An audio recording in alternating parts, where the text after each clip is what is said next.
Next question है, to dilute solution A and B are prepared by dissolving two completely dissociable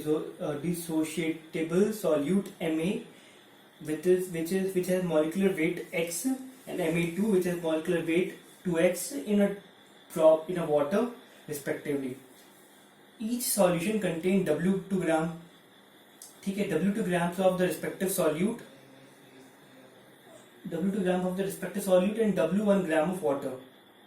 तो water जो है, actually water जो है सॉल्वेंट है, तो सॉल्वेंट होने की वजह से इसका वेट दे रखा है W1, ठीक है, और वेट ऑफ सॉल्यूट दे रखा है W2, ठीक है.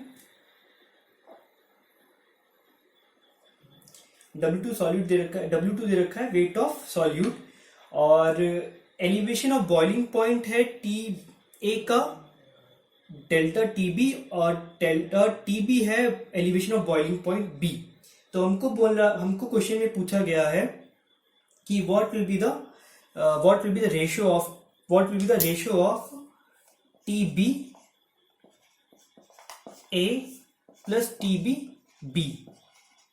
ये हमें पूछा गया है. हमारे पास ऑप्शन जो है, ऑप्शन एक्चुअली है 3/2, 4/3, 2/3 और 1/3.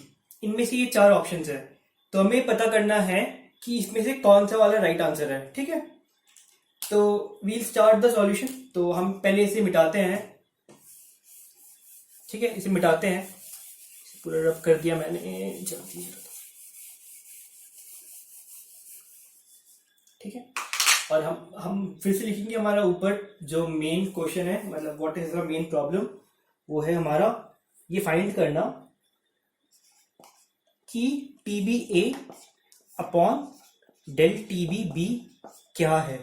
ठीक है, ये क्या चीज है. तो हमें पता है formula of TBA, del TBA. ये कॉलिगेटिव प्रॉपर्टी है, मतलब change elevation in boiling point या चेंज मतलब एलिवेशन ऑफ बॉइलिंग पॉइंट या decrease in the freezing point. ये दोनों के दोनों कॉलिगेटिव प्रॉपर्टी है, जैसे ऑस्मोटिक प्रेशर होता है.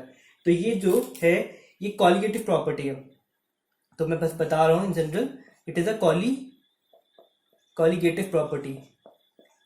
ठीक है, तो कॉलिगेटिव प्रॉपर्टी होने की वजह से it depends upon number of solute molecules.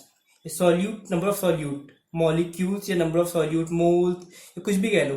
ठीक है, मतलब हम डिपेंड करता है कि नंबर क्या है, नंबर पे डिपेंड करता है. ये जितना ज्यादा नंबर होगा उतना ज्यादा कॉलिगेटिव प्रॉपर्टी होगी. उस हिसाब से आपका बॉइलिंग पॉइंट मेल्टिंग मतलब बॉइलिंग पॉइंट में चेंज, या फिर आपका फ्रीजिंग पॉइंट में चेंज, या फिर ऑस्मोटिक प्रेशर में चेंज होएगा. ठीक है, तो इसको मतलब जस्ट मैं डिलीट कर रहा हूँ, मिटा रहा हूँ, और मैं फॉर्म लेता हूँ कि इसका फॉर्मूला क्या होता है. Change of elevation of boiling point का फॉर्मूला होता है CI कंसंट्रेशन, उसके बाद कंसंट्रेशन से पहले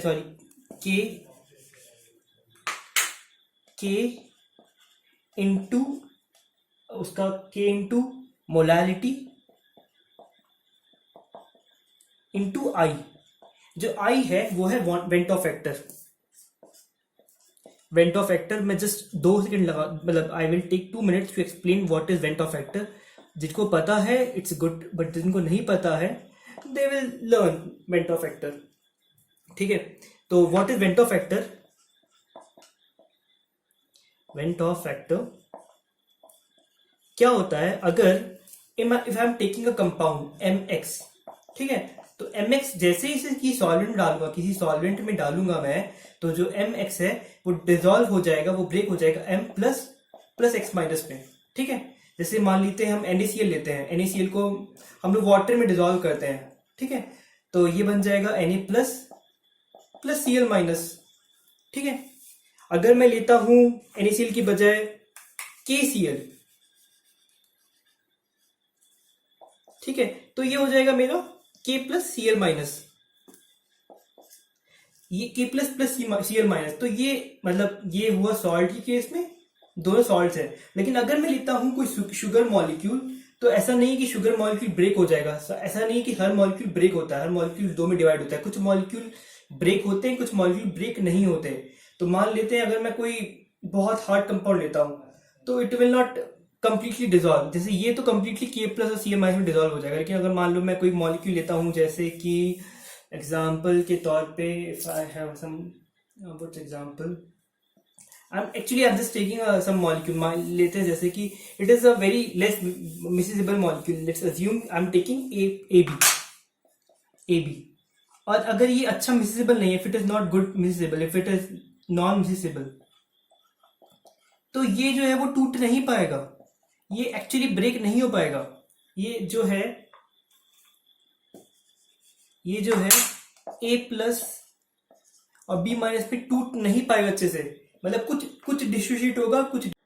तो अगेन मैं वीडियो बना रहा हूँ बिकॉज वो वीडियो थोड़ा सा आई थिंक मेरा मेमोरी फुल हो गया, इसलिए वो डिलीट करना पड़ा मुझे। तो मैं फिर से वीडियो बना रहा हूँ। तो हम लोग यहाँ पे थे, तो ए बी जो होगा, A B is if A B is non miscible, तो ए और बी कंप्लीट डिसोशिएट नहीं हो पाएंगे।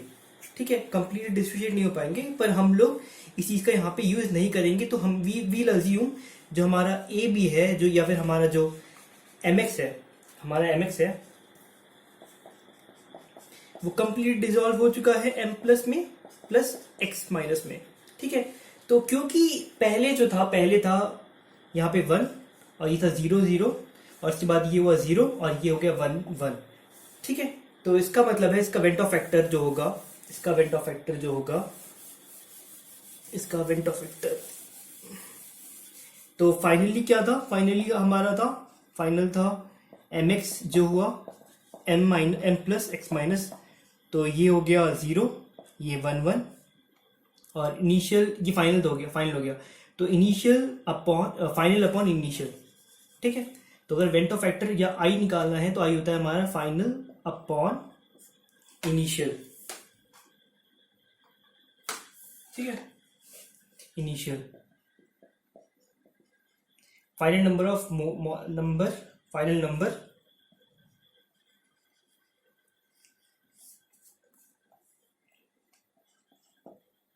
या इनिशियल नंबर। ठीक है, तो फाइनल नंबर था हमारा 2 और इनिशियल नंबर है हमारा 1। तो इसका आई होगा, एमएक्स का आई होगा 2, और अगर मुझे निकालना है एमएक्स 2 का आई, तो मुझे पता है एमएक्स 2 जो होगा वो डिसोशिएट अगर होगा एमएक्स 2, तो डिसोशिएट होने के लिए वो डिसोशिएट होगा एम प्लस एक्स माइनस। ठीक है, तो एम प्लस एक्स माइनस का पहले था 1 0 0 और उसके बाद अब होगा 0 1 2। ठीक है, तो इसका फाइनल अपॉन इनिशियल होगा, इसका फाइनल अपॉन इनिशियल होगा 2 अपॉन 1, सॉरी 3 अपॉन 1। ठीक है, तो इसका आई हो गया 3। तो ये वाली वैल्यूज हम लोग याद रखेंगे कि कितनी कितनी, मैं ऊपर लिख देता हूं याद रखने के लिए।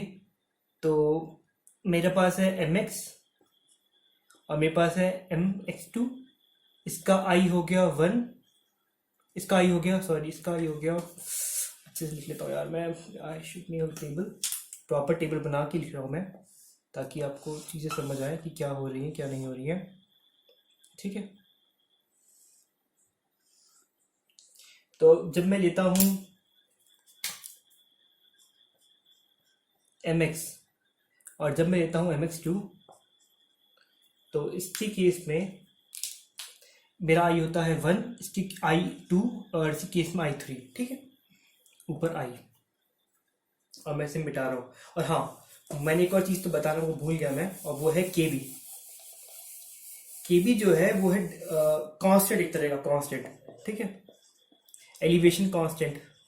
ठीक है, और ये डिपेंड करता है, ये नेचर पे डिपेंड करता है। ठीक है, it's complete depend on nature, but हमें इसकी जरूरत नहीं पड़ने वाली इस क्वेश्चन पे, तो we won't discuss much about it. ठीक है, नाउ हम लोग सॉल्व करते हैं इस प्रॉब्लम को, फटाफट जल्दी सॉल्व करते हैं बिकॉज हमारे पास टाइम थोड़ा कम है। तो let's begin. TB into A is equal to, क्या फॉर्मूला था, KB into molality M into I of A del T B into B of B, तो ये हो गया KB into MB into IB। ठीक है, तो मैं TB निकालता हूँ, फॉर्मूला TB यूज करता हूँ, तो TB आएगा मेरा, KB तो कांस्टेंट है, इसको रहने दो। ठीक है, तो KB तो जस्ट लीव इट, और मुझे जरूरत भी नहीं पड़ने वाली इसमें KB की। MA हो गया मेरा मोलैलिटी का फॉर्मूला होता है, मोलैलिटी का formula I just right molality का फॉर्मूला, उसके बाद भी आई एम जस्ट डिलीटिंग इट। आप प्लीज इसे याद रखिए, या फिर आप कहीं पे इसे लिख लीजिए। ठीक है, वो हो जाएगा weight of solute upon molar mass of solute, ठीक है, divide by weight of solvent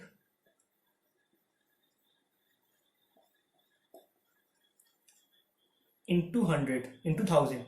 ठीक है, इसे आप नोट कर लीजिए, इस फॉर्मूला को कहीं पे लिख लीजिए। ठीक है, तो this will be you will remember it. ठीक है, मैं इसे मिटा रहा हूँ because I don't have much space in my white board. ठीक है, तो मैं इसे मिटा रहा हूँ, but I will be using this formula. ठीक है, I think I can use blue pen. I'll use blue pen to do it.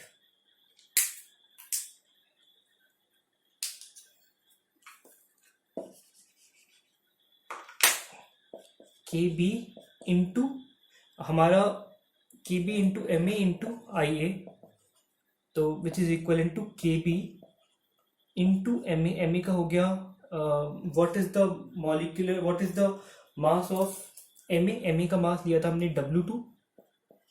ठीक है, उसका मोलैरिटी कितना है, what is the molarity given, molarity है हमारे पास X। ठीक है, ब्रैकेट, सॉल्वेंट का वॉल्यूम कितना दे रखा है, सॉल्वेंट का वॉल्यूम मास दे रखा है, sorry not volume it is mass, solvent का मास दे रखा है आपको W1 इंटू 1000,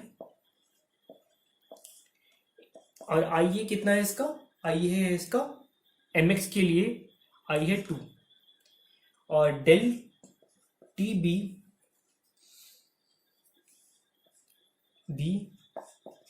वो है KB into W2 into 1000, volume तो मतलब वेट तो सेम रहेगा सॉल्वेंट का, वो है W1। ठीक है, इसका मॉलिक्यूलर वेट ये था MX, ये है MX2, इसका मॉलिक्यूलर वेट है 2X इंटू 2। अब इसे डिवाइड करते हैं, पूरे को डिवाइड करते हैं। ठीक है, तो डिवाइड करने पे हमारा ये से ये कैंसिल हो जाएगा, ये से ये कैंसिल हो गया, ये से ये कैंसिल हो गया, ये से ये कैंसिल हो गया, और ये से ये कैंसिल हो गया। ठीक है, ये था 3। ठीक है, ये से कैंसिल हुआ, तो हमारे पास आया del TB A upon del TB B is equal to 2 into 2 upon 3 which is equal to 4/3, और हमारा ऑप्शन भी है 4/3, तो हमारा आंसर भी है, जो हमारा आंसर है वो है 4/3, तो ये हमारा राइट आंसर है। ठीक है, so this is the way to solve it. चलो ठीक है, इसे मिटाते हैं, डिफरेंशिएट नहीं होगा तो इसका